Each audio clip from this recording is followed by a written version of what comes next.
আসসালামু আলাইকুম। আপনারা জানেন সম্প্রতি বাংলাদেশ ব্যাংক প্রায় 10,000 কোটি টাকা ছাপিয়েছে।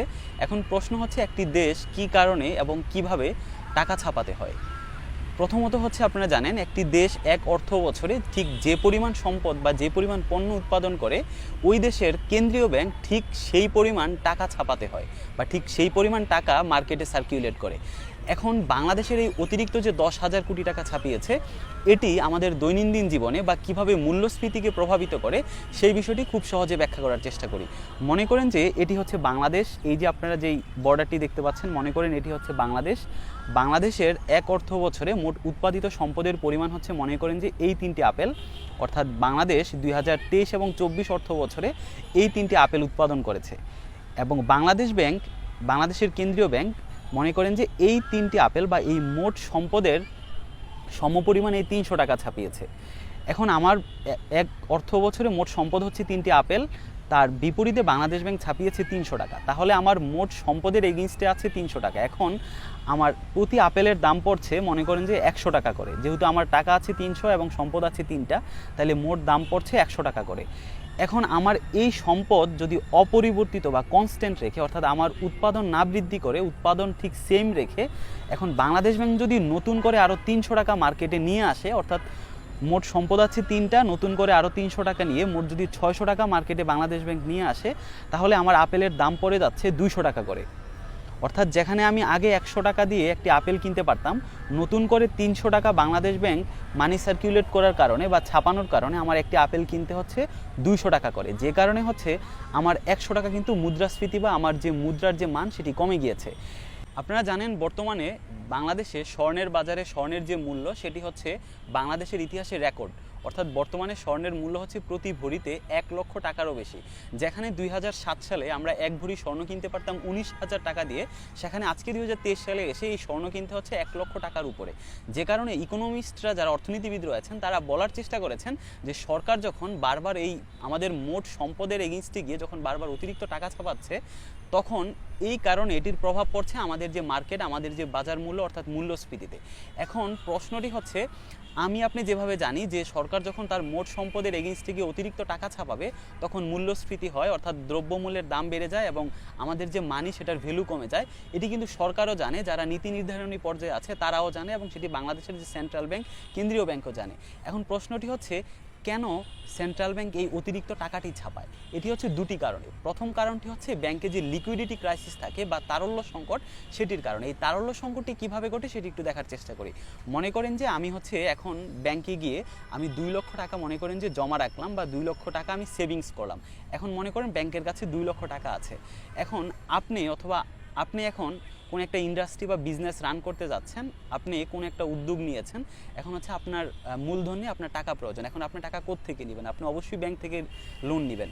এখন আপনি যখন ব্যাংক থেকে লোন নেবেন তখন ব্যাংকের কাছে যাবেন, ব্যাংকের কাছে 2 লক্ষ টাকা আছে যেটা আমি সেভিংস রেখেছি বা অন্যান্য যারা নাগরিক রয়েছে তারা ধরেন 2 লক্ষ টাকা মোট সেভিং রেখেছে। এখন আপনি ব্যাংক থেকে 1 লক্ষ টাকা নিয়ে আসলেন বিজনেস রান করার জন্য। ঠিক আপনার মতো অন্য আরেকজন তার বিজনেস রান করার জন্য সে ব্যাংক থেকে 1 লক্ষ টাকা ঋণ নিল। তাহলে আপনারা দুইজন 2 লক্ষ টাকা ঋণ নিয়ে নিলেন। এখন ব্যাংকে কিন্তু আর কোনো টাকা নেই।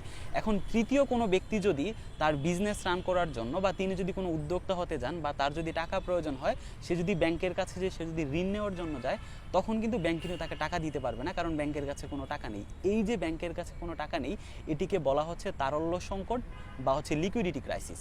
তখন ওই তৃতীয় ব্যক্তিকে ঋণ দেওয়ার জন্য একটি দেশের সেন্ট্রাল ব্যাংক কী করে? টাকা নতুন করে ছাপায়। এই কারণে হচ্ছে বাংলাদেশ ব্যাংক বা বিশ্বের বিভিন্ন কেন্দ্রীয় ব্যাংক টাকা ছাপায়।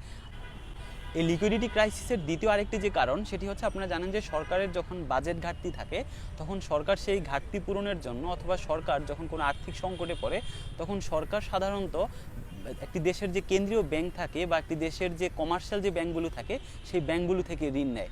এখন সরকার তার বাজেট ঘাটতি পূরণের জন্য যখন ব্যাংক থেকে ঋণ নিয়ে নেয় তখন ব্যাংকের কাছে আর অতিরিক্ত টাকা থাকে না ওই দেশের জনগণকে লোন দেওয়ার জন্য। এখন সরকার যখন টাকা নিয়ে নেয় তখন ব্যাংকের কাছে যখন অতিরিক্ত টাকা থাকে না তখন দেশের জনগণকে তো ব্যাংকে লোন দিতে হবে। এখন ব্যাংক যখন দেশের জনগণকে লোন দেওয়ার জন্য টাকা থাকে না তখন ওই ব্যাংকে নতুন করে টাকা ছাপাতে হয়। এবং এখন প্রশ্ন হচ্ছে, সরকারকে মোট সম্পদের এগেইনস্টে গিয়ে কিন্তু অতিরিক্ত টাকা ছাপাতেই হচ্ছে দিন শেষে। এখন এই অতিরিক্ত টাকা ছাপানোর কারণে আমাদের যে মূল্যস্ফীতিটি ঘটছে সেটির কি কোনো সমাধান নেই? সেটির কিন্তু কোনো সমাধান আছে। আপনারা জানেন যে অর্থনীতিবিদ কেইনস বা কেইনসিয়ান ইকোনমিস্ট যারা রয়েছে তারা এটির সমাধান দিয়েছেন। তারা বলেছেন যে একটি দেশের সরকার যখন বা একটি দেশের কেন্দ্রীয় ব্যাংক যখন অতিরিক্ত টাকাটি ছাপায়, সেই টাকাটি সরকারকে এমন কোনো জায়গায় ইনভেস্ট করতে হবে বা এমন কোনো প্রজেক্ট বা এমন কোনো ইনিশিয়েটিভে ওই টাকাটি ইনভেস্ট করতে হবে যে ইনভেস্ট থেকে সরকার লাভবান হতে পারবে। এখন যে অতিরিক্ত টাকাটা মনে করেন বাংলাদেশ ব্যাংক 10,000 কোটি টাকা অতিরিক্ত টাকা ছাপিয়েছে, এখন বাংলাদেশ সরকারকে বা বাংলাদেশ ব্যাংকে এই 10,000 কোটি টাকা এমনভাবে ইউটিলাইজ করতে হবে যেন এই 10,000 কোটি টাকার সমপরিমাণ সম্পদ বাংলাদেশ উৎপাদন করতে সক্ষম হয়। এটি হচ্ছে কেইনসিয়ান ইকোনমি বলেছেন যে জনগণের এগ্রিগেট ডিমান্ড বৃদ্ধি করার জন্য বা সরকার বিভিন্ন মেগা প্রজেক্ট বাস্তবায়ন করার জন্য, হাইওয়ে তৈরি করার জন্য, ইনফ্রাস্ট্রাকচার ডেভেলপমেন্ট করার জন্য, বিভিন্ন টানেল থেকে শুরু করে মেট্রো রেল তৈরি করার জন্য সরকার হচ্ছে এই টাকাটা এমনভাবে ইনভেস্ট করবে যেন ওই জায়গাটাতে কোনো ধরনের করাপশন না হয়, ওখানে যেন স্বচ্ছতা থাকে। যখন স্বচ্ছতা থাকবে, যখন করাপশন না হবে, করাপশন ফ্রি হবে, তখন ওই 10,000 কোটি টাকা যেখানে ইনভেস্ট করা হয়েছে সেখান থেকে 10,000 কোটি টাকার সমপরিমাণ সম্পদ অথবা তারও বেশি সম্পদ সরকার উৎপাদন করতে সক্ষম হবে। যখন সরকার ওই 10,000 কোটি টাকার সমপরিমাণ সম্পদ উৎপাদন করতে সক্ষম হবে, তখন ওই বাজারে আর যে মূল্যস্ফীতির যে প্রভাবটা, যে মূল্যস্ফীতি যে বেড়ে যাওয়াটা, সেটা হয় না। কিন্তু যখন ওই 10,000 কোটি টাকা যদি ইউটিলাইজ করতে না পারে, ওখানে যদি করাপশন হয়, ওখান থেকে যদি টাকা পাচার হয়, তাহলে কিন্তু যে মূল্যস্ফীতি সেটি কিন্তু রয়েই যাবে। অর্থাৎ যে কারণে কেইনসিয়ান ইকোনমিস্টদের সমাধান হচ্ছে একটা দেশের সরকারকে লিকুইডিটি ক্রাইসিসের জন্য অথবা জনগণের এগ্রিগেট ডিমান্ড বৃদ্ধি করার জন্য টাকা ছাপাতে হবে এবং সেই টাকা ছাপানো যাতে মূল্যস্ফীতিতে প্রভাব না ফেলে সেজন্য সেটার যথাযথ ইউটিলাইজেশন হতে হবে এবং সেখানে সম্পূর্ণ করাপশন ফ্রি থাকতে হবে। আশা করি পুরো বিষয়টি আপনাদের ক্লিয়ার। সাথে থাকার জন্য ধন্যবাদ।